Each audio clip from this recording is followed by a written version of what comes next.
Sebelum kita memulai cerita hari ini, saya mohon kepada para pendengar untuk menekan tombol subscribe.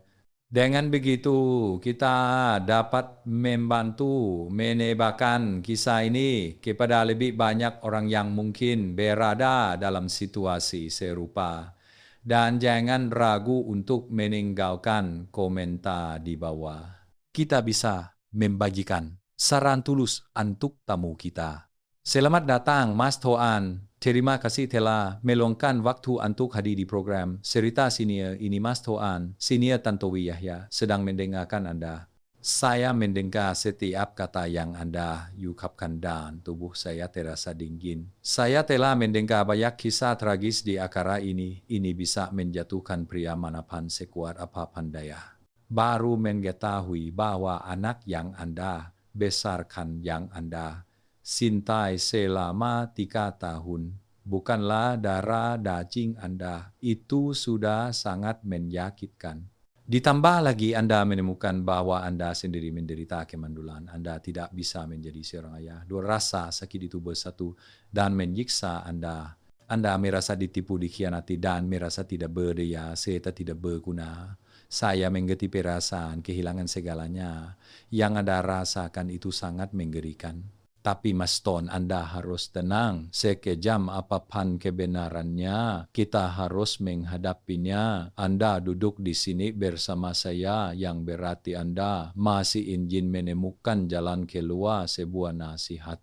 Tarik napas dalam-dalam dan tenangkan diri. Tolong ceritakan seluruh kisahnya kepada saya dan penonton. Bagaimana semuanya dimulai? Bagaimana kebahagiaan memiliki anak datang kepada Anda saat itu?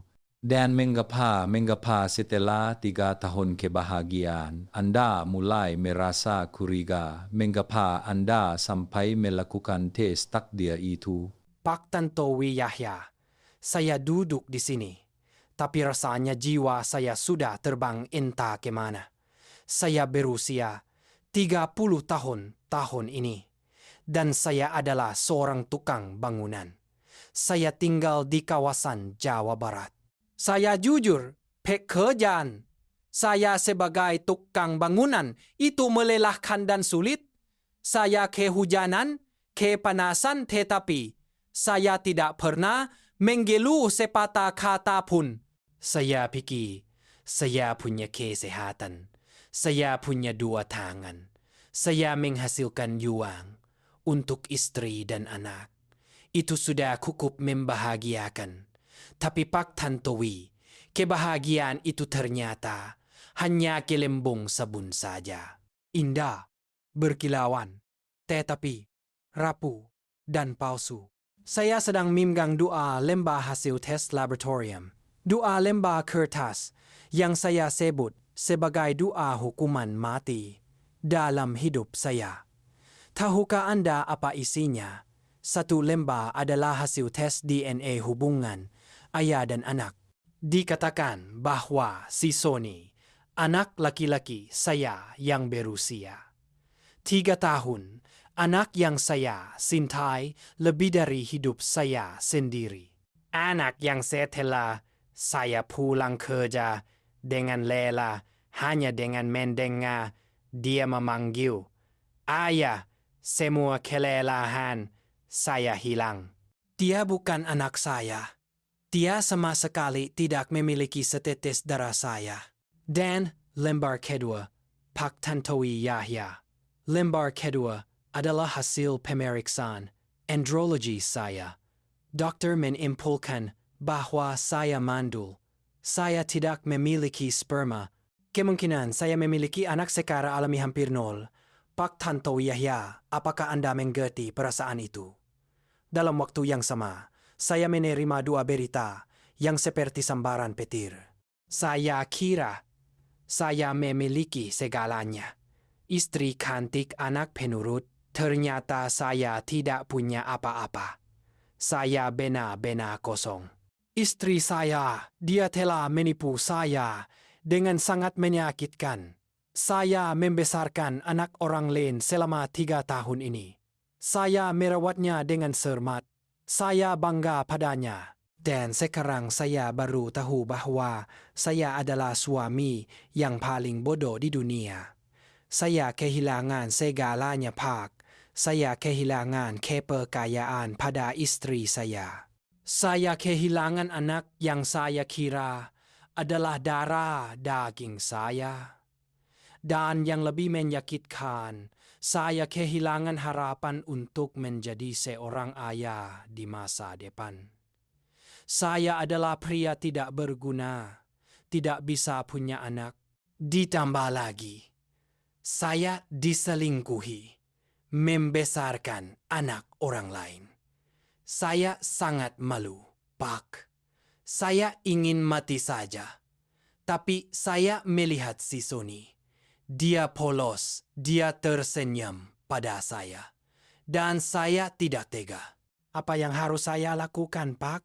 Mas Tuan bertanya bagaimana semuanya dimulai. Saya akan menceritakan awal mulanya agak sini ya Tantowi Yaha mengerti. Betapa bodohnya saya dan betapa saya memperkayai istri saya. Saya dan istri. Saya menikah sekitar 4 tahun yang lalu.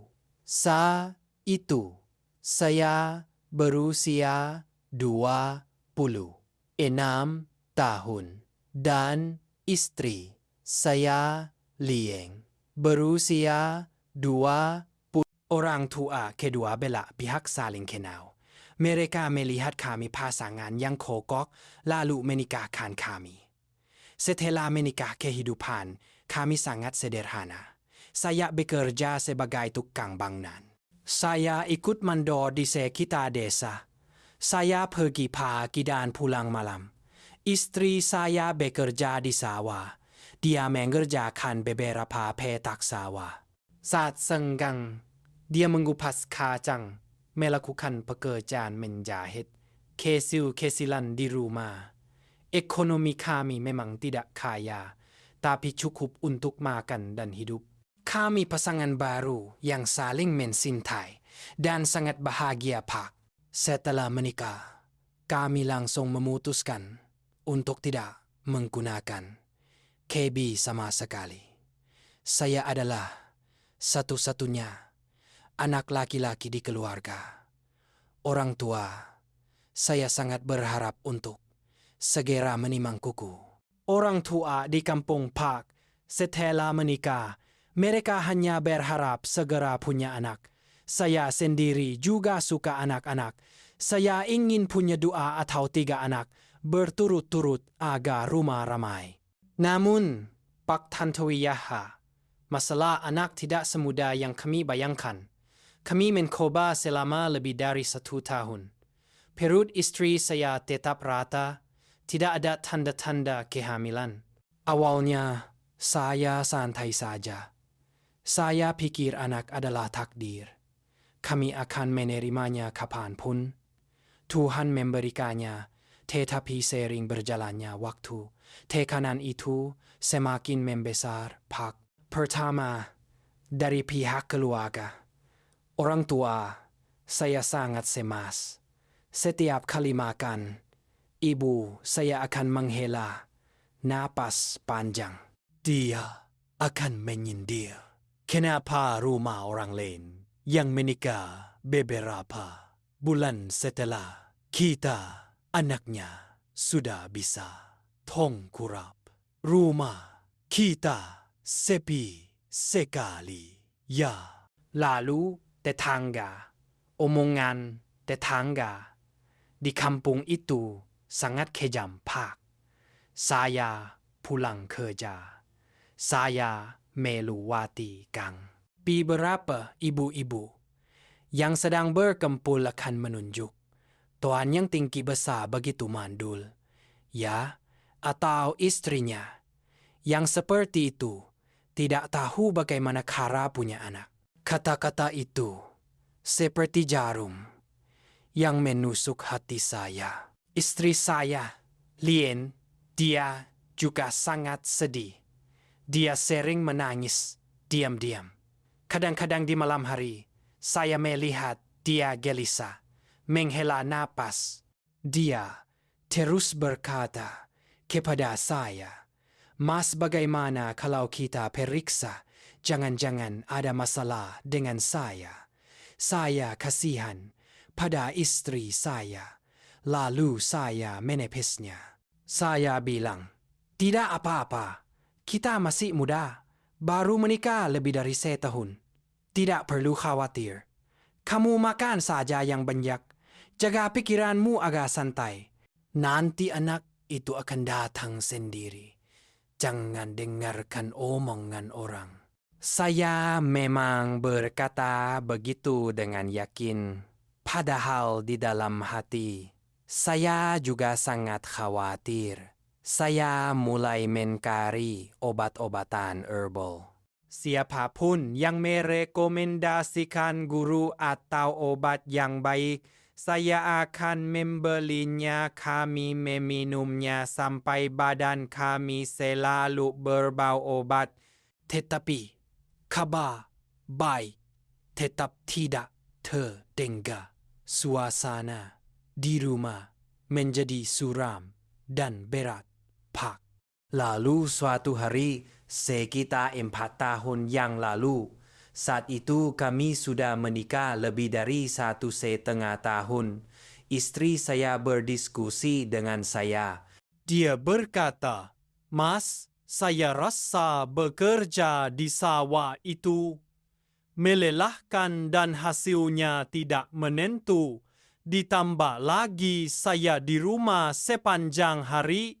Saya bertemu orang tua dan mendengar tetangga berbisik tentang anak. Saya sangat tertekan. Saya sangat stres. Bagaimana kalau Mas mengizinkan saya bekerja sebagai buruh pabrik? Saya bertanya di mana dia akan bekerja. Dia berkata, sekarang banyak perusahaan yang buka di kawasan industri di daerah kita. Saya melihat teman-teman saya bekerja di perusahaan elektronik. Gaji tinggi, tunjangan bagus, dan mendapat asuransi. Saya ingin melamar di sana. Selain menambah penghasilan untuk membantu Mas, yang penting adalah saya bisa berganti lingkungan. Saya bisa bersosialisa dengan teman-teman agar pikiran saya lebih tenang. Siapa tahu dengan psikologis yang santai anak itu akan datang. Saya mendengarkan istri saya dan itu masuk akal. Saya pikir ya dia di rumah. Bekerja di sawah juga sulit. Dan dia sering memikirkan hal yang tidak-tidak. Bekerja di pabrik, lingkungannya bersih, ada AC, dan banyak teman. Pikirannya pasti akan lebih baik. Saya sayang istri saya, jadi saya langsung setuju. Saya berkata, terserah kamu, lakukan yang membuat kamu nyaman. Saya hanya khawatir kalau kamu harus bekerja shift yang melelahkan. Dia sangat senang. Dia bilang dia akan kuat menjalaninya. Ya, begitulah istri saya melamar ke sebuah perusahaan elektronik besar di kawasan industri. Dekat rumah saja, dia diterima dan langsung bekerja. Dan Pak Tantowi Yahya, keajaiban atau permulaan. Tragedi itu datang begitu cepat tidak terduga. Istri saya bekerja di kawasan industri selama tepat 2 bulan. Tepat 2 bulan penuh, tidak lebih tidak kurang. Hari itu dia pulang kerja, wajahnya berseri-seri, berbeda dari hari biasanya. Dia lari ke kamar dan memanggil saya masuk. Dia menunjukkan tes kehamilan 2 garis merah di depan saya. Dia berteriak, Mas, enak kita datang. Saya hamil. Mas, bisakah Anda bayangkan perasaan? Saya saat itu Pak Tantowi Yahya. Saya seperti orang tenggelam yang baru saja menemukan pelampung. Saya menangis, saya memeluk istri. Saya mengangkatnya dan memutarnya beberapa kali. Saya menangis terisak seperti anak kecil. Setelah lebih dari 1 tahun menunggu. Setelah lebih dari 1 tahun menahan omongan dan tekanan. Akhirnya Tuhan mengasihi kami. Saya lari keluar untuk memberitahu. Orang tua saya menangis terharu. Ibu saya menyalakan dupa dan berdoa kepada leluhur sepanjang malam. Rumah saya hari itu seperti ada perayaan besar. Dengan otak sederhana, saya sebagai tukang bangunan, saya sangat perkaya. Saya perkaya sepenuhnya pada karunia Tuhan ini. Saya pikir, benar seperti kata istri saya. Itu karena dia berganti lingkungan, bekerja di pabrik. Pikirannya gembira, tidak lagi tertekan. Jadi dia mudah hamil. Saya bahkan menyalahkan diri sendiri.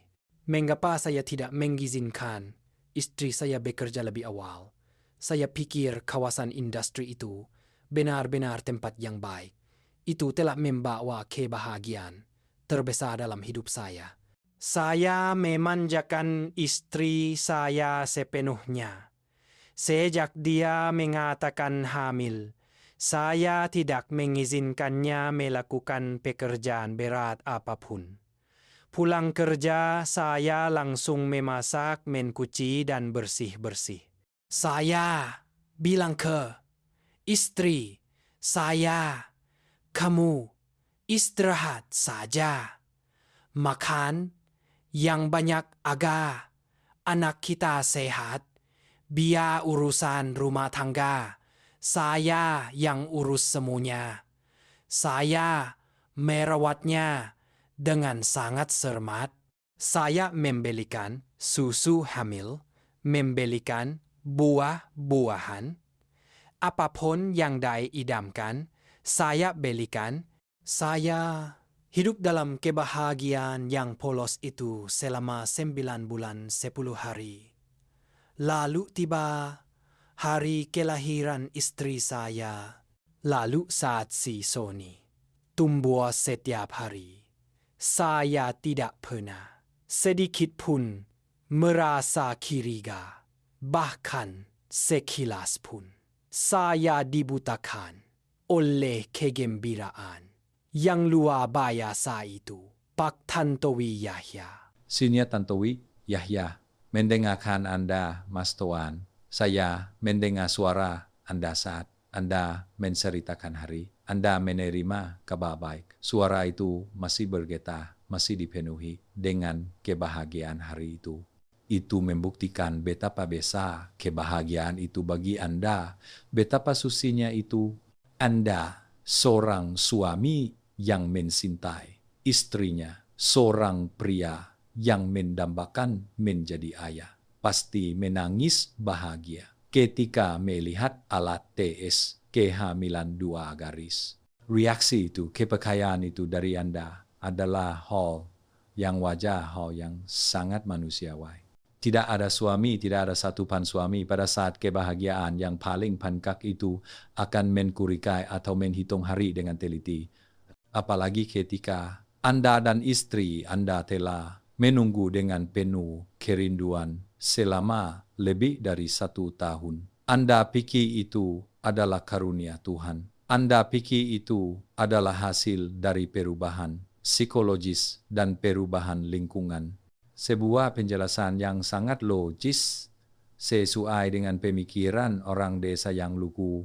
Tapi Mas Tuan sebagai orang luar yang mendengarkan kembali cerita ini ketika semuanya telah terjadi, saya melihat ada ganjalan, ada kebetulan yang sangat menakutkan.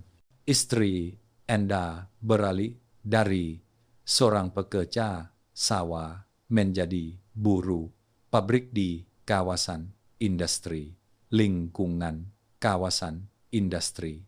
Seperti yang Anda tahu, ramai, rumit, dan penuh dengan berbagai hubungan.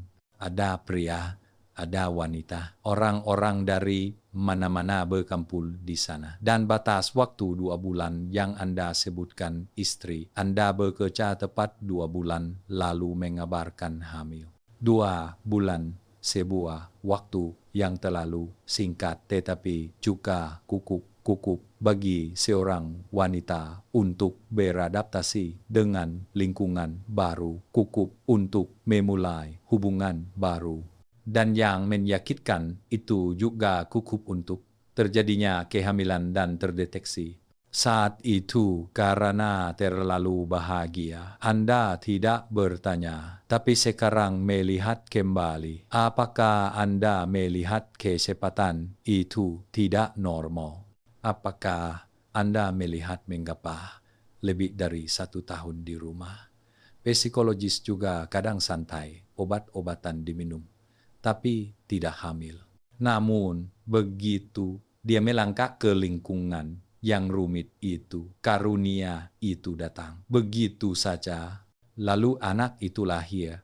Si Sony, Anda mencintainya, Anda merawatnya, tetapi sering berjalannya, waktu semakin besar, anak itu semakin banyak kebenasan yang tidak bisa disembunyikan lagi. Itu terlihat jelas di wajah, di tubuh anak itu. Anda mengatakan semakin besar, semakin terlihat siri-siri Sony. Dia sangat berbeda dari keluarga Anda. Seberapa besar perbedaan itu, Mas Tuan?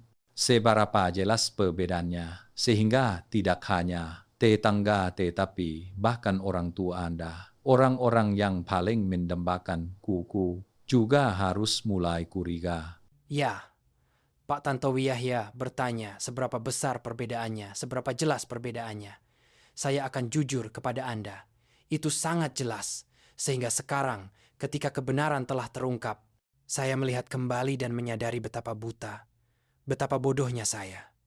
Saya sengaja menutup mata, menyumbat telinga, agar tidak perlu mengakui hal yang sudah jelas di depan mata saya. Ketika si Sony baru lahir, dia merah, dia masih lemah. Sejujurnya, tidak ada yang bisa berkomentar banyak. Semua bayi baru lahir terlihat sama saja. Hanya menangis, mata terpejam. Saat itu, saya hanya melihat dia menggemaskan. Saya hanya melihat dia adalah malaikat. Saya menggendongnya. Saya memandangnya sepanjang hari tanpa bosan. Orang-orang yang datang berkunjung hanya mengucapkan selamat seperti syukurlah anaknya tampan sekali. Selamat ya, ayah muda. Tidak ada yang tega mengucapkan kecurigaan pada hari bahagia keluarga kami. Tapi waktu terus berjalan, Pak Tantowi Yahya. Si Sony tumbuh dengan cepat.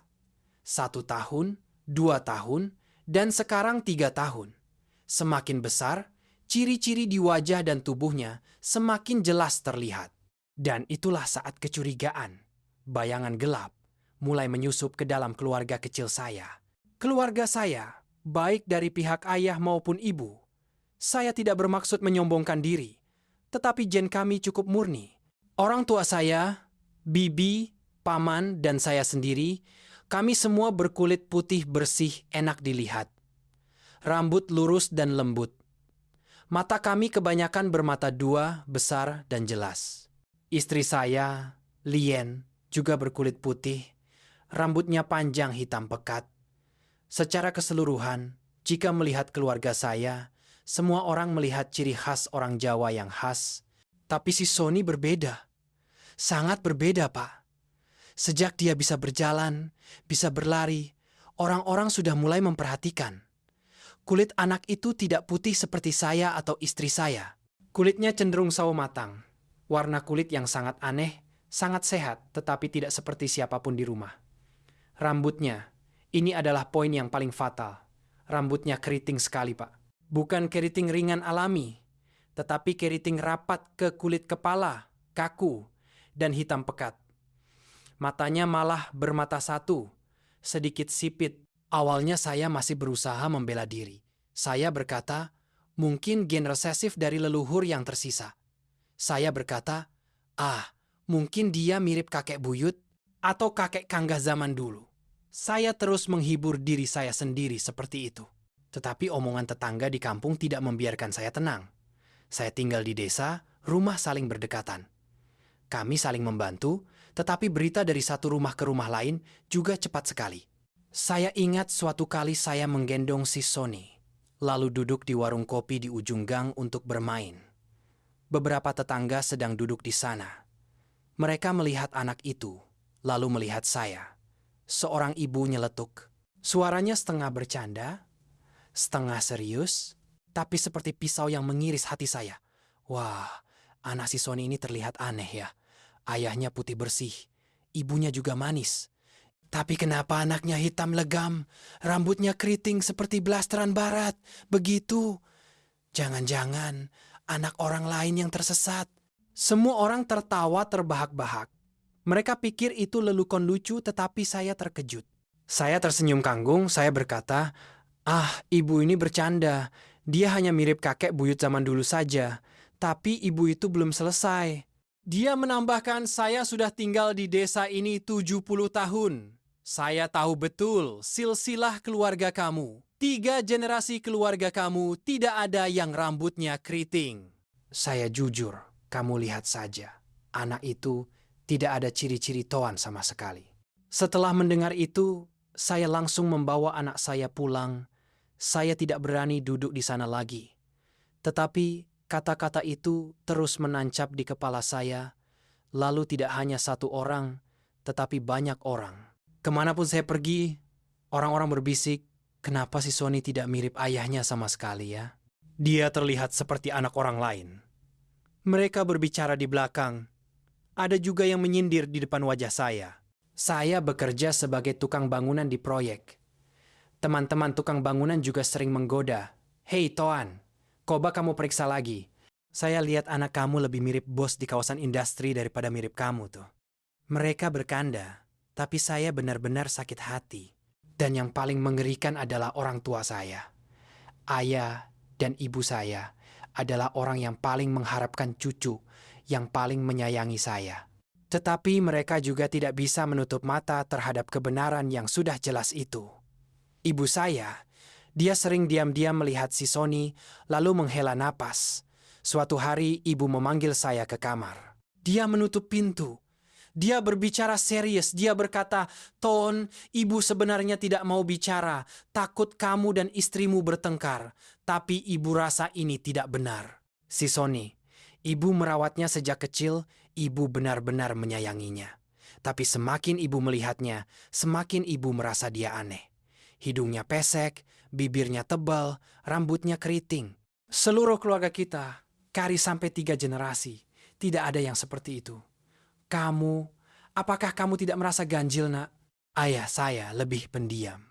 Tapi dia sering duduk menghisap rokok, melihat anak itu bermain di halaman dengan tatapan yang serius dan sedih.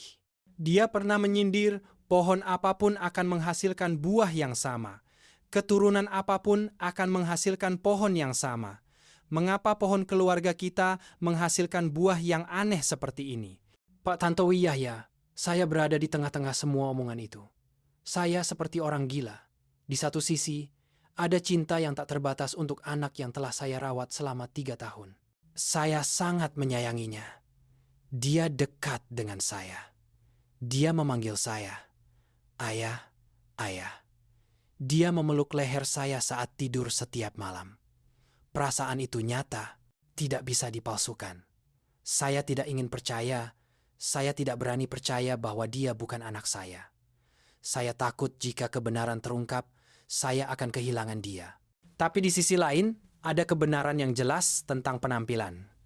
Ada omongan yang menyakitkan, dan ada kecurigaan orang tua saya, dan yang paling penting adalah kecurigaan di dalam diri saya sendiri.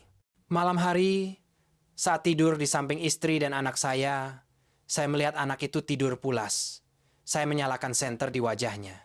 Saya mencoba mencari satu ciri pun yang mirip dengan saya. Telinganya tidak mirip, dahinya juga tidak, tangan dan kakinya juga sangat berbeda. Saya melihat ke istri saya. Dia masih tidur nyenyak, masih tenang. Saya bertanya pada diri sendiri, apakah dia menyembunyikan sesuatu dari saya? Mengapa dia hamil begitu cepat setelah bekerja di kawasan industri selama 2 bulan? Mengapa anak ini begitu berbeda? Pertanyaan-pertanyaan itu terus berputar di kepala saya. Itu membuat saya tidak bisa makan, tidak bisa tidur. Saya menjadi kurus kering.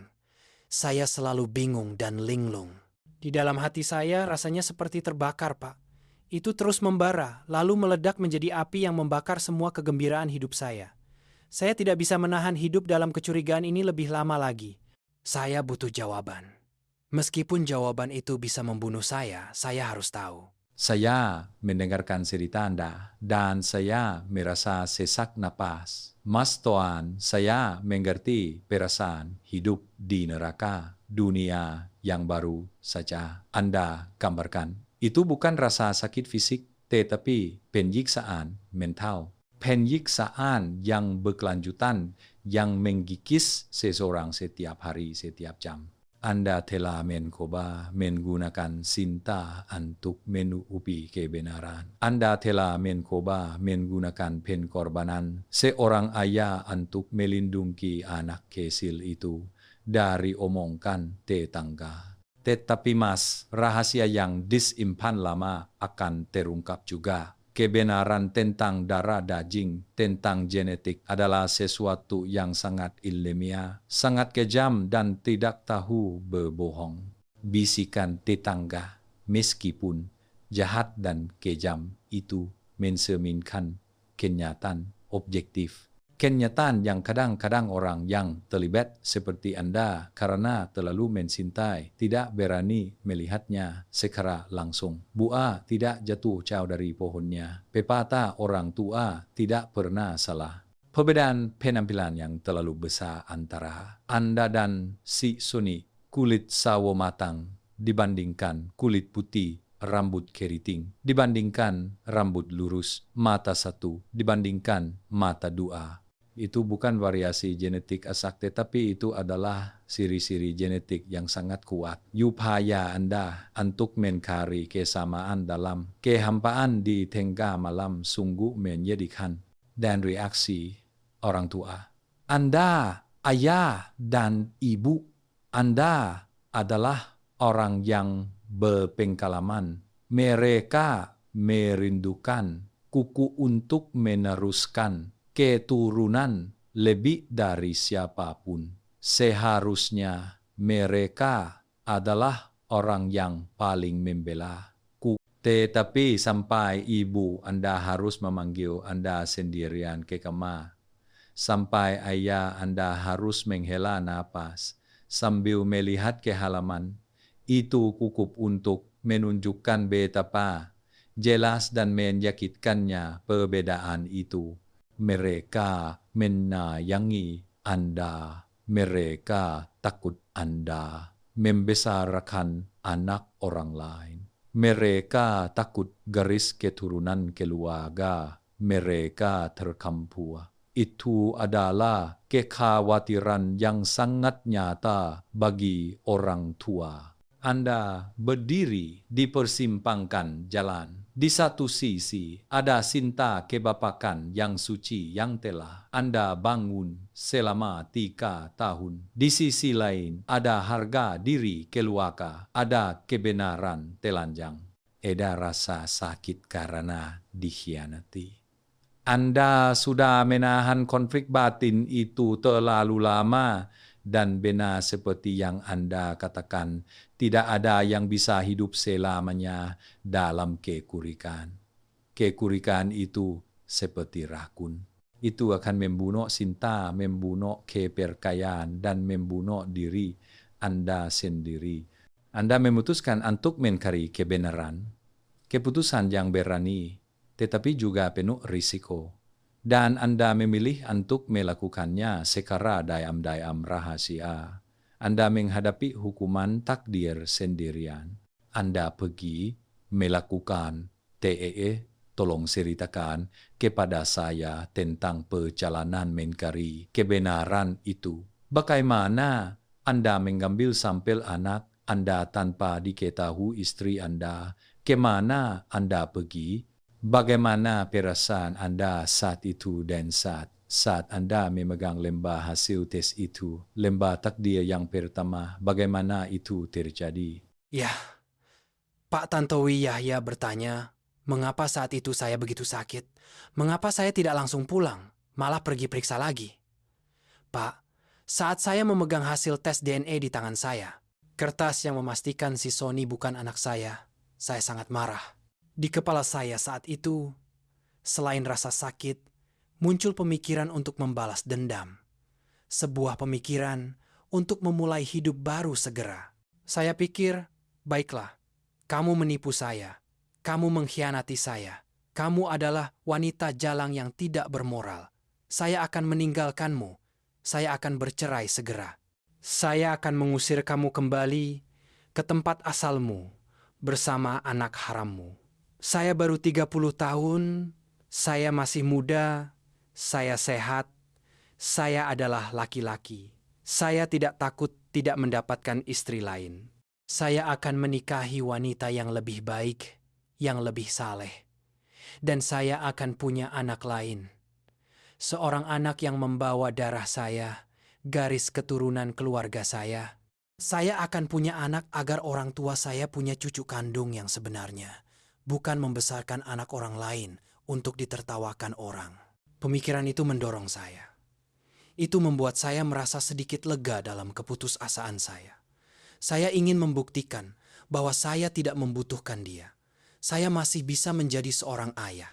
Menjadi ayah yang bermartabat dari anak-anak kandung saya. Dan karena saya berada di Jakarta saat itu, tepat di dekat area dengan banyak rumah sakit besar, saya pikir sekalian saya akan langsung ke rumah sakit. Saya mendaftar untuk pemeriksaan andrologi. Saya ingin memeriksa kesehatan reproduksi saya.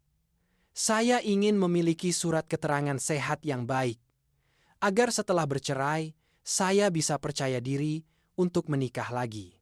Percaya diri untuk mengatakan kepada calon istri saya nanti, saya benar-benar sehat. Saya bisa memberi kamu anak-anak. Saya ingin menggunakan surat keterangan sehat itu sebagai penegasan kejantanan saya. Menegaskan bahwa saya mampu di tengah pengkhianatan istri saya. Saya masuk ke bagian andrologi. Saya melakukan semua tes yang diminta oleh dokter. Tes darah, analisis sperma, USG, saya lakukan semuanya. Saat mengambil sampel sperma, saya masih sangat percaya diri. Saya pikir, saya tinggi besar seperti ini. Saya bekerja sebagai kuli bangunan. Saya mengangkat 1 ton semen tanpa lelah. Saya makan dengan baik. Hubungan intim dengan istri juga teratur. Bagaimana mungkin saya lemah? Saya hanya berpikir sederhana. Saya periksa hanya untuk memastikan, untuk mendapat pengakuan resmi saja. Saya duduk menunggu lagi. Penantian kali ini, mental saya berbeda. Tidak cemas seperti saat menunggu hasil DNA, tetapi ada sedikit rasa lega dan tidak sabar. Saya tidak sabar untuk mendapatkan hasil yang baik. Lalu saya akan melemparkannya ke wajah istri saya. Saya ingin berkata padanya, "Lihat, saya sehat. Saya lebih dari mampu menjadi ayah. Hanya kamu yang jalang, makanya kamu mencari anak dari pria lain."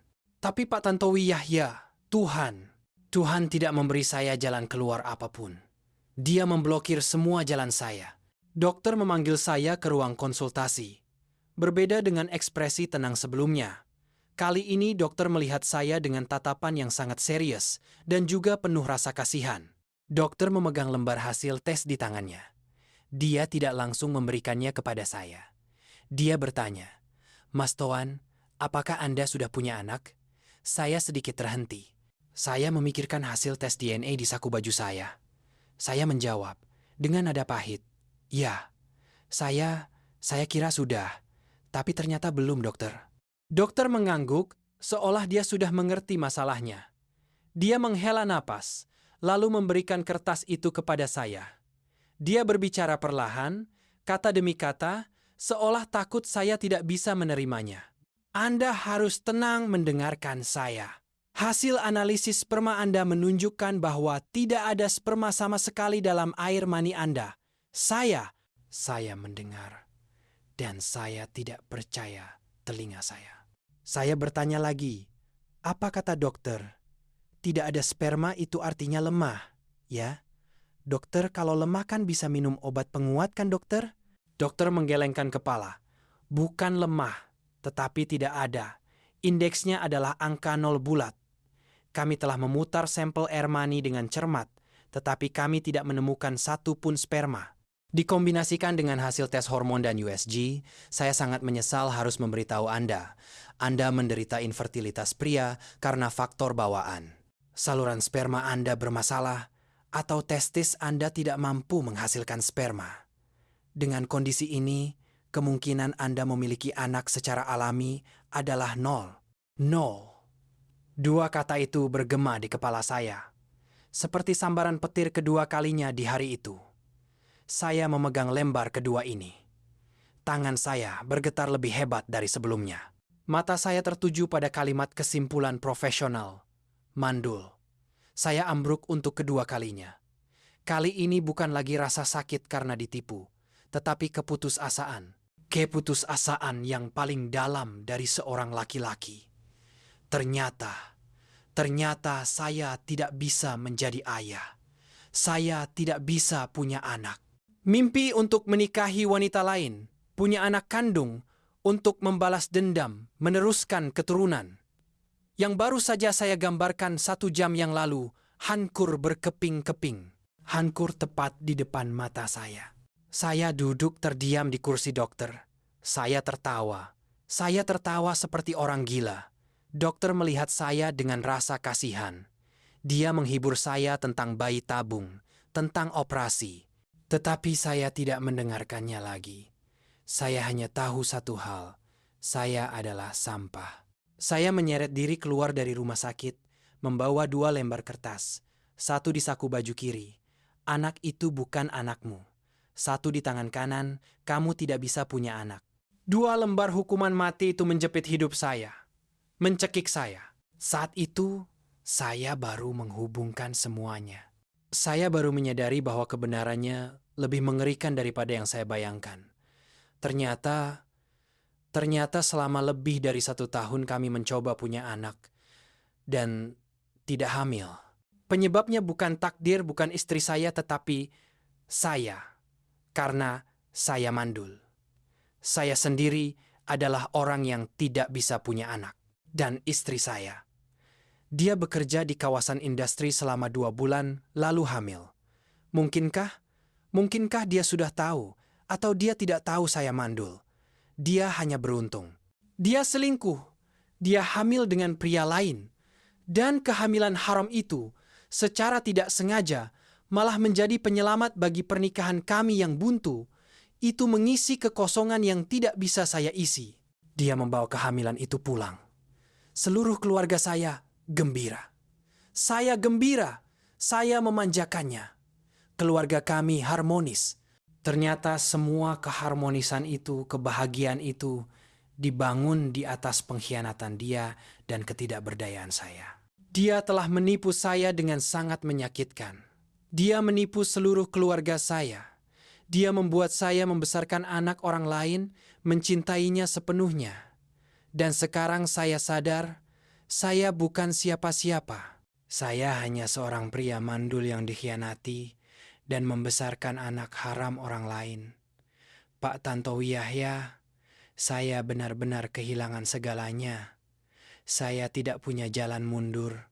Saya ingin menceraikan istri saya, tapi tidak bisa. Karena jika saya menceraikannya, saya akan menikahi siapa? Siapapun yang saya nikahi, saya tetap tidak bisa punya anak. Saya akan hidup sendirian seumur hidup, tanpa anak, tanpa penerus. Rasa malu ini harus saya sembunyikan di mana? Saya sangat menderita, Pak. Mas Toan, saya duduk di sini mendengarkan setiap kata-kata tulus Anda. Dada saya terasa sesak, benar-benar terlalu kejam untuk Anda. Nasib seolah menggolok-olok bermain-main dengan hidup Anda. Dengan cara yang paling kejam, saya mengerti kehancuran Anda. Jika lembar kertas pertama TIS-DNA membunuh keperkayaan dan kebahagiaan Anda saat ini, Maka lembah kertas kedua, TIS kemandulan, membunuh sisa harapan Anda akan masa depan. Itu memblokir jalan untuk memulai hidup baru yang baru saja. Anda rencanakan, Anda telah menyadari kebenaran yang memalukan. Ternyata orang yang bermasalah selama lebih dari 1 tahun kesulitan punya anak adalah Anda dan istri Anda. Dia menggunakan kehamilan dari pria lain untuk menutupi kekurangan. Anda itu disengaja atau tidak, dia mengubah tragedi perselingkuhan menjadi kabar gembira memiliki anak dan mengubah Anda menjadi seorang ayah secara nama saja.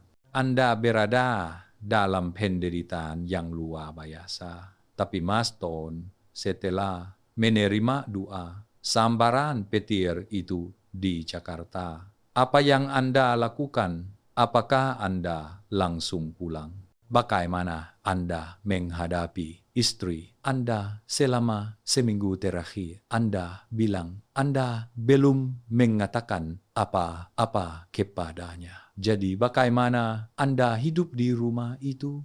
Melihat istri dan anak Anda dengan 2 lembar hukuman mati di saku baju Anda, itu adalah neraka dunia yang sebenarnya, bukan Mas? Ya, Pak Tantowi Yahya bertanya bagaimana saya hidup selama beberapa hari terakhir. Pak, saya hidup seperti mayat tanpa jiwa, seperti binatang terluka yang menyeret langkahnya kembali ke sarangnya. Setelah meninggalkan rumah sakit, saya naik bus kembali ke Jawa Barat. Sepanjang jalan, saya terus menyentuh dada saya. Tempat 2 lembar hasil tes itu berada di saku baju saya. Itu terasa panas membara. Itu seperti 2 bara api yang membakar hati dan liver saya. Saya tiba di rumah saat senja. Begitu saya melangkah masuk ke gerbang, saya mendengar tawa dan kanda istri dan anak saya dari dalam. Saya mendengar suara si Sony yang cerewet. Suara istri saya memuji anak kami. Suara yang sebelumnya saya dengar terasa hangat, terasa membahagiakan. Sekarang suara itu malah menusuk telinga, terasa palsu. Saya memarkir motor di halaman. Istri saya, Lien, sedang sibuk memasak di dapur. Mendengar suara motor, dia berlari keluar, tangannya masih memegang wadah sayuran. Dia tersenyum lebar, bertanya kepada saya, "Mas sudah pulang? Apakah Mas lelah bekerja hari Minggu ini? Saya masak sayur asam ikan gabus kesukaan Mas loh." Pak Tantowi Yahya, saya melihat senyum itu. Senyum yang selama 4 tahun ini saya kagumi. Senyum yang saya yakini polos dan jujur. Sekarang saya melihatnya, saya hanya merasa jijik. Saya bertanya-tanya, apa yang ada di balik senyum itu? Apakah itu perhitungan? Apakah itu rasa puas karena telah menipu suami yang bodoh? Atau apakah itu ketidakpedulian seorang wanita yang tidak tahu malu? Saya ingin menerjang. Saya ingin menjambak rambutnya. Saya ingin menampar wajahnya. Saya ingin segera menarik 2 lembar kertas dari saku baju saya, melemparkannya tepat ke wajahnya. Berteriak, "Kamu jangan pura-pura lagi. Saya sudah tahu semuanya. Dasar wanita jalang, pergi kamu." Di kepala saya sudah melatih adegan itu ribuan kali di dalam bus. Tapi saya belum sempat melakukan apa-apa. Si Sony, anak laki-laki berusia 3 tahun itu, berlari keluar dari rumah. Dia merentangkan kedua tangannya, memanggil, "Ayah, Toan pulang. Ayah, gendong aku." Dia berlari memeluk kaki saya. Dia mengusapkan kepala rambut keritingnya ke paha saya. Dia mendongak menatap saya dengan mata satu sipitnya. Dia tersenyum lebar. Pak Tantowi Yahya, saya terdiam. Kaki dan tangan saya kaku.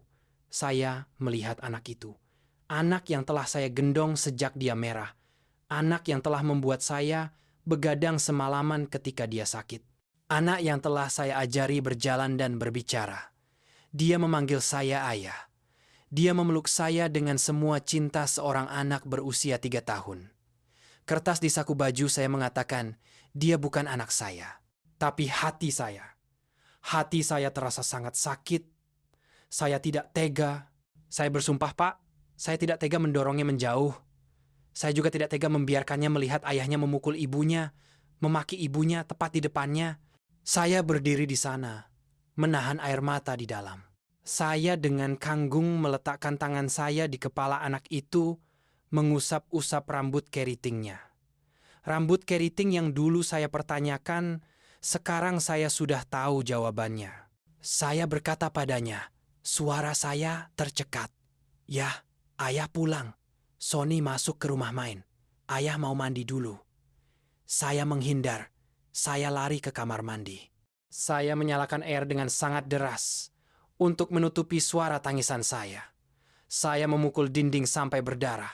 Saya membenci istri saya, membenci pria lain itu, dan membenci diri saya sendiri. Makan malam hari itu dan juga 2 hari ini, itu adalah siksaan, Pak Tantowi Yahya. Saya duduk makan bersama istri dan anak, tetapi seperti duduk di atas bara api. Istri saya masih mengambilkan makanan untuk saya, masih bertanya tentang pekerjaan. Dia sama sekali tidak tahu bahwa rahasia besarnya telah terbongkar. Dia masih memainkan peran sebagai istri yang baik dengan sempurna. Saya melihatnya. Saya tidak bisa menelan nasi. Saya hanya menjawab singkat, agar cepat selesai. Saya beralasan lelah, saya makan sedikit, lalu naik ke tempat tidur. Istri saya melihat keanehan itu. Dia menyentuh dahi saya. Dia bertanya, "Mas sakit ya? Kenapa badan Mas panas? Biar saya belikan obat ya." Gerakan perhatian itu, jika dulu, saya akan sangat tersentuh. Tapi sekarang saya hanya merasa merinding. Saya menepis tangannya, saya berkata, "Saya lelah, saya mau tidur, jangan ganggu saya." Dia bingung. Dia tidak mengerti mengapa sikap saya berubah mendadak seperti itu. Tapi dia juga tidak berani bertanya lebih lanjut. Dia mematikan lampu, lalu tidur. Malam hari, tidur di samping istri saya tidak bisa memejamkan mata sama sekali. Saya mendengar napas teratur istri saya, suara dengkuran pelan si Sony yang tidur di tengah. Saya melihat ke langit-langit yang gelap gulita, saya memikirkan masa depan.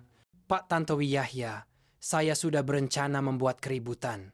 Saya sudah berencana bercerai segera. Tetapi hasil tes kemandulan itu seperti rantai. Itu mengikat saya dengan erat. Itu membuat saya menjadi pengecut. Saya pikir, jika sekarang saya mengungkapkan semuanya, saya mengajukan gugatan cerai, saya mengusir ibu dan anak itu, apa yang saya dapatkan? Saya mendapatkan kehormatan kosong karena tidak lagi dikhianati. Tapi saya akan kehilangan segalanya. Saya akan kehilangan istri, itu bisa saya terima. Tapi saya akan kehilangan si Sony, anak yang saya cintai, seperti darah daging saya selama 3 tahun ini. Secara hukum, dia bukan anak saya. Saya tidak punya hak untuk membesarkannya. Ibunya akan membawanya pergi.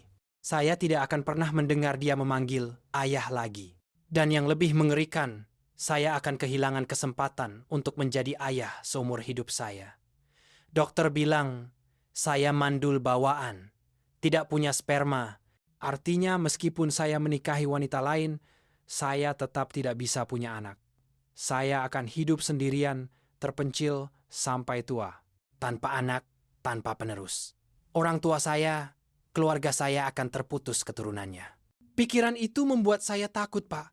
Saya takut kesepian. Saya takut hidup tanpa sandaran di masa tua. Itulah mengapa 2 hari ini saya diam. Keheningan yang menakutkan. Saya terus berjalan masuk dan keluar.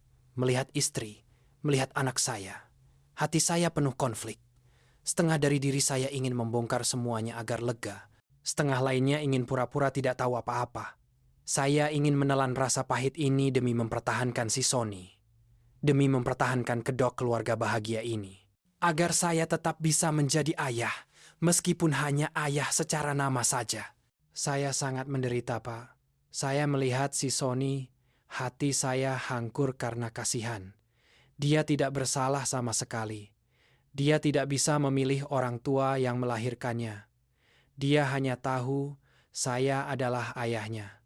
Jika saya mengusirnya, hidupnya akan menderita. Dia akan menjadi anak tanpa ayah. Tetapi jika saya mempertahankannya, setiap kali saya melihatnya, saya akan teringat pengkhianatan istri saya. Saya akan merasakan rasa malu pria mandul itu mencekik leher saya. Saya berdiri di persimpangan jalan, tetapi setiap jalan adalah jurang. Saya tidak tahu harus memilih yang mana. Saya tidak berani mengatakan kepada orang tua kandung saya. Saya takut mereka terkejut, lalu terkena stroke. Saya juga tidak berani mengatakan kepada teman-teman. Saya takut mereka menertawakan saya. Saya hanya bisa datang kepada Anda, berharap Anda memberi saya nasihat. Apa yang harus saya lakukan dengan istri jalang ini? Apa yang harus saya lakukan dengan si Sony? Dan apa yang harus saya lakukan dengan hidup saya yang mandul dan cacat ini? Mas Toan, saya duduk di sini mendengarkan setiap kata-kata tulus Anda. Dada saya terasa sesak. Bena-bena terlalu kejam untuk Anda. Nasib seolah mengolok-olok bermain-main dengan hidup. Anda dengan cara yang paling kejam. Saya mengerti kehancuran Anda. Jika lembah kertas pertama, tes DNA, membunuh keperkayaan dan kebahagiaan Anda saat ini, maka lembah kertas kedua, tes kemandulan, membunuh sisa harapan Anda akan masa depan. Itu memblokir jalan untuk memulai hidup baru yang baru saja. Anda rencanakan, Anda telah menyadari kebenaran yang memalukan. Ternyata orang yang bermasalah selama lebih dari 1 tahun kesulitan punya anak adalah Anda dan istri Anda. Dia menggunakan kehamilan dari pria lain untuk menutupi kekurangan Anda. Itu disengaja atau tidak. Dia mengubah tragedi perselingkuhan menjadi kabar gembira memiliki anak dan mengubah Anda menjadi seorang ayah sekarang nama saja Anda berada dalam penderitaan yang luar biasa. Tapi Mas Toan setelah menerima doa sambaran petir itu di Jakarta, apa yang Anda lakukan? Apakah Anda langsung pulang? Bagaimana Anda menghadapi istri Anda selama seminggu terakhir? Anda bilang Anda belum mengatakan apa-apa kepadanya. Jadi bagaimana Anda hidup di rumah itu? Melihat istri dan anak Anda dengan 2 lembah hukuman mati di saku baju Anda, itu adalah neraka dunia yang sebenarnya, bukan Mas. Mas Tuan, sini tantowi, yaha menggereti, keputusan Anda ini adalah sebuah tragedi. Tidak ada yang menyangkal hal itu. Tetapi, jika kita hanya melihatnya dengan mata kebencian, dengan rasa sakit, karena dikhianati, maka Anda hanya akan melihat warna hitam, semua jalan buntu. Hari ini saya ingin Anda mencoba menenangkan diri, singkirkan ego seorang pria yang terluka. Mari kita lihat cerita ini dari sudut pandang lain, sudut pandang takdir dan sudut pandang kemanusiaan. Dengarkan saya menganalisis 3 masalah inti yang sedang merobek jiwa Anda saat ini. Pertama, tentang kebenaran dan ironi takdir. Anda memegang 2 lembar kertas di tangan Anda. 1 mengatakan Anda ditipu oleh istri. Anda 1 mengatakan Anda dirampas hak untuk menjadi ayah oleh Tuhan. Itu adalah 2 kebenaran yang menyakitkan yang tidak bisa diubah. Tetapi apakah Anda pernah berpikir bahwa kedua kebenaran ini memiliki hubungan yang aneh satu sama lain? Mari kita buat hipotesis seperti ini. Jika Anda tidak mandul, jika Anda sehat normal, maka cerita istri Anda selingkuh dan hamil itu adalah kejahatan yang tidak bisa dimaafkan. Saat itu Anda menceraikannya adalah benar. Anda memulai hidup baru adalah hal yang mudah. Tetapi kenyataannya adalah Anda mandul bawaan. Ini berarti meskipun istri Anda tidak selingkuh, meskipun dia sangat setia kepada Anda, akhir dari pernikahan ini tetap akan menemui jalan buntu. Suami saya dan saya akan mandul tahun demi tahun. Tekanan dari keluarga dan kerabat akan membebani pundak Anda dan kemudian ketika kebenaran tentang penyakit Anda terungkap, akankah kebahagiaan keluarga bertahan? Apakah Anda akan tahan? Melihat istri Anda merindukan menjadi seorang ibu, tetapi Anda tidak bisa memenuhinya. Istri Anda telah selingkuh, itu adalah kesalahan, itu adalah dosa. Tetapi produk dari dosa itu, si Sony ironisnya dan kebetulan. Hal itu muncul pada saat keluarga saya dan saya paling putus asa karena ketidaksuburan. Dia telah datang, dia mengisi kekosongan besar di rumah Anda. Dia membuat orang tua Anda tersenyum dan bangga kepada tetangga. Dia membuat Anda mengalami perasaan menjadi ayah, dipeluk dan dirawat, mampu mendengar panggilan suci. Ayah yang karena penyakitku tak akan pernah kudengar. Lihatlah sekarang adil, istri Anda telah menipu Anda tentang asal-usul anak itu. Tetapi dia juga telah memberi Anda 3 tahun kebahagiaan penuh sebagai seorang ayah. Dia memberi Anda perasaan memiliki anak yang Anda dambakan seumur hidup. Itu adalah penipuan yang kejam, tetapi hasilnya malah membawa warna penyelamat bagi penyakit kemandulan Anda. Itu adalah pengaturan takdir yang ironis yang perlu Anda renungkan. Kedua, tentang cinta kebapakan dan anak si Sony. Anda mengatakan Anda ingin mengusirnya, tetapi Anda tidak tega karena menyayanginya.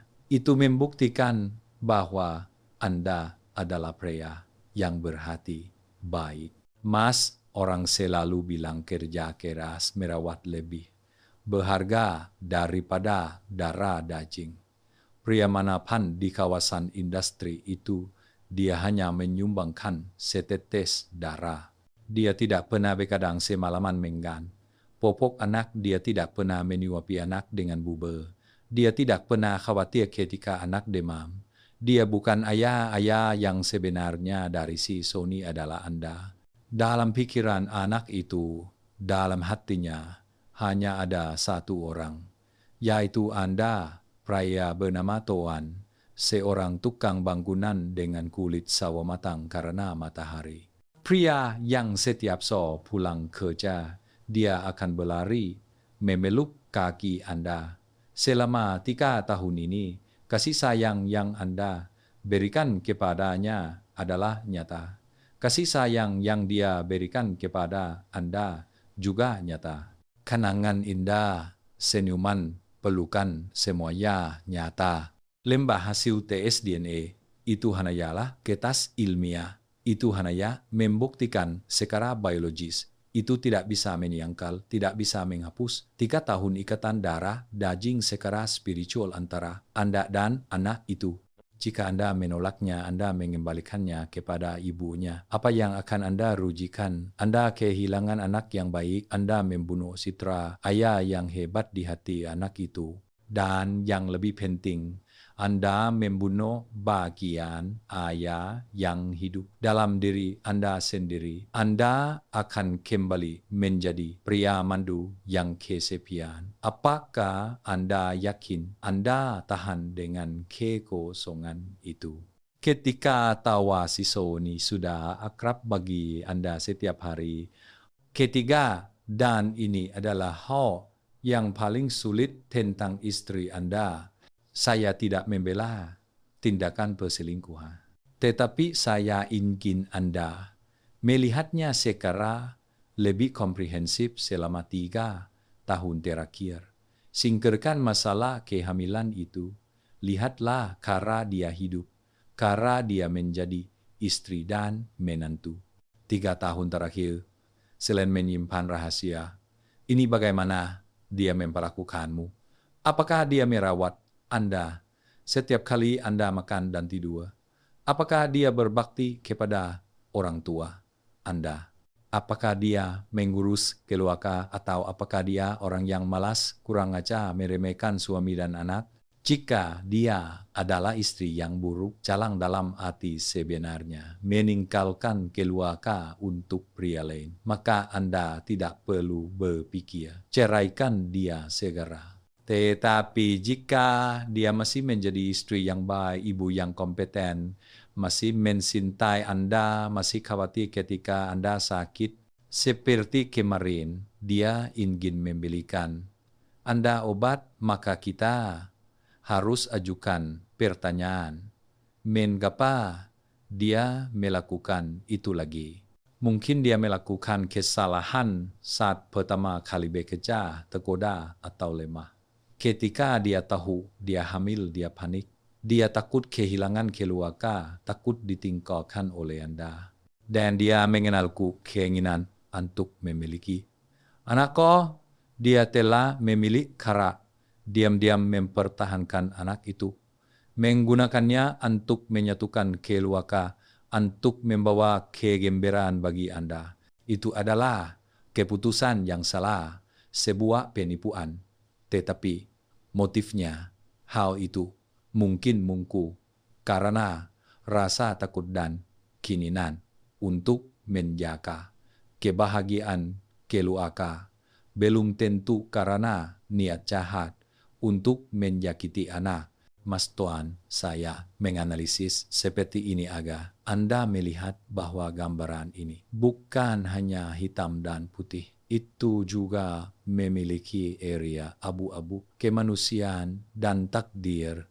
Anda sekarang memegang kekuasaan hidup dan mati pernikahan ini. Tetapi sebelum Anda bertindak, pertimbangkan baik-baik apa yang baru saja saya katakan. Pak Tantowi Yahya, saya berterima kasih kepada Anda. Anda telah menunjukkan kepada saya dengan jelas masa depan saya yang buram dan tidak terlihat. Mendengar Anda menganalisis tentang 2 jalan itu, tiba-tiba di hati saya muncul perasaan yang sangat aneh. Ketika Anda berbicara tentang prospek bebas tetapi kesepian sampai tua, saya merinding, Pak. Saya takut sendirian, makan sendirian, melihat orang lain menggendong anak mereka, lalu saya merindukannya. Saya sudah merasakan pahitnya diejek mandul selama lebih dari 1 tahun. Saya tidak ingin kembali ke keadaan itu lagi. Lalu ketika Anda berbicara tentang si Sony, Anda berkata, anak yang masuk ke kolam kita adalah milik kita. Anda bilang dia adalah hadiah untuk menutupi kekurangan saya. Hati saya melunak. Saya ingat saat sore tadi dia membawa mobil mainannya untuk menghibur saya. Dia sangat polos, Pak. Dia tidak bersalah sama sekali. Dia mencintai saya dengan tulus. Saya sudah memikirkannya baik-baik, Pak. Saya juga memikirkan orang tua saya. Mereka sudah tua. Mereka sedang menikmati cucu mereka. Jika sekarang saya mengungkapkan semuanya, mengatakan saya mandul, saya dikhianati. Si Sony adalah anak orang lain. Orang tua saya pasti akan terkena stroke. Mereka tidak akan sanggup menanggung kejutan ini. Mungkin takdir sudah menentukan seperti ini. Saya tidak bisa punya anak, maka istri saya, meskipun dengan cara yang paling buruk, telah membawa seorang anak untuk saya. Dia salah kepada saya, tetapi dia benar kepada si Sony. Dia memberinya rumah.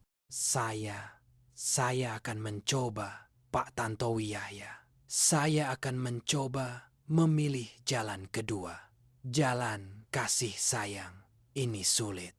Saya tahu ini akan sangat sulit. Setiap kali melihat anak itu, pasti hati saya masih akan terasa sakit. Tapi saya akan mencoba. Saya akan pulang dan berbicara jujur dengan istri saya. Saya akan memberinya kesempatan terakhir. Jika dia benar-benar menyesal, benar-benar ingin membangun keluarga ini bersama saya akan menerimanya. Saya akan menganggap saya mengadopsi anak. Tetapi anak adopsi ini malah dilahirkan oleh istri saya sendiri. Dia memanggil saya ayah sejak lahir. Saya akan menelan rasa sakit ini di dalam hati. Saya akan menjadi pria yang pemaaf, bukan untuk dia, tetapi untuk si Sony dan untuk masa tua saya sendiri nanti. Saya berharap semoga pengorbanan saya akan menyentuh hati istri saya agar dia hidup lebih baik. Dan semoga si Sony tumbuh besar, dia akan selamanya menjadi anak saya, tidak pernah berubah. Terima kasih Pak Tantowi Yahya. Anda telah menyelamatkan saya dari keputusan gegabah yang mungkin akan saya sesali seumur hidup. Hati saya terasa sedikit lebih ringan sekarang, Pak. Meskipun jalan di depan masih sangat sulit, saya sudah tahu kemana saya harus melangkah.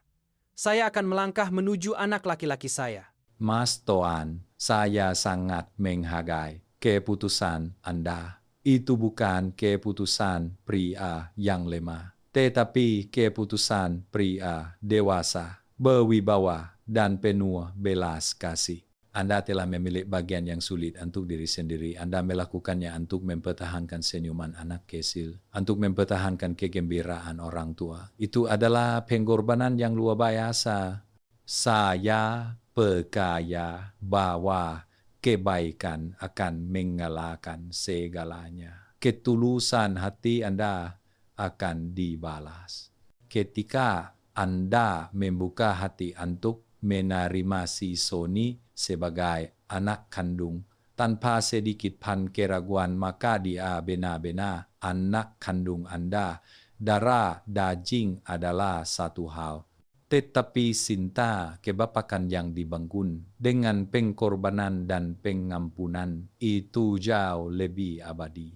Pulanglah peluk si Sony, temui istri Anda, bicaralah seperti dua orang dewasa. Saya doakan Anda cukup kuat, cukup tabah untuk melangkah maju di jalan yang telah Anda pilih. Semoga keluarga Anda setelah badai ini akan benar-benar menjadi rumah yang sesungguhnya. Para pendengar, kita baru saja mendengarkan kisah yang penuh air mata dan juga penuh kemanusiaan dari Mas Toan, seorang tukang bangunan yang polos, seorang suami yang mandu. Dia berdiri di depan dua lembah hukuman mati dalam hidupnya. Istri selingkuh, punya anak, dan dia sendiri tidak bisa menjadi ayah. Dia telah berdiri di antara batas tipis harga diri dan kasih sayang. Dan pada akhirnya dia memilih kasih sayang.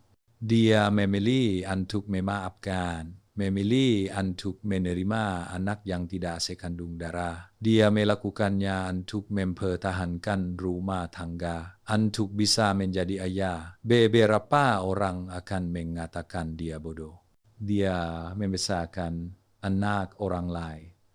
Tetapi beberapa orang juga akan mengatakan dia adalah ayah yang hebat. Hidup ini tidak ada benar atau salah yang mutlak. Hanya ada pilihan yang membuat kita paling sedikit menyesal. Jika itu Anda, apakah Anda cukup berlapang dada untuk melakukan seperti Mas Toan? Atau apakah Anda akan memilih cara lain? Silakan tinggalkan komentar. Bagikan pemikiran Anda agar Mas Toan memiliki lebih banyak motivasi, lebih banyak kepercayaan pada keputusannya. Dan jika Anda merasa kisah ini menyentuh hati, Anda jangan lupa tekan like, subscribe ke kanal Cerita Senior. Bagikan kepada lebih banyak orang. Siapa tahu di suatu tempat ada juga orang-orang yang sedang buntu. Kisah Mas Toan akan menjadi cahaya yang menerangi mereka. Terima kasih telah mendengarkan. Sampai jumpa di episode berikutnya.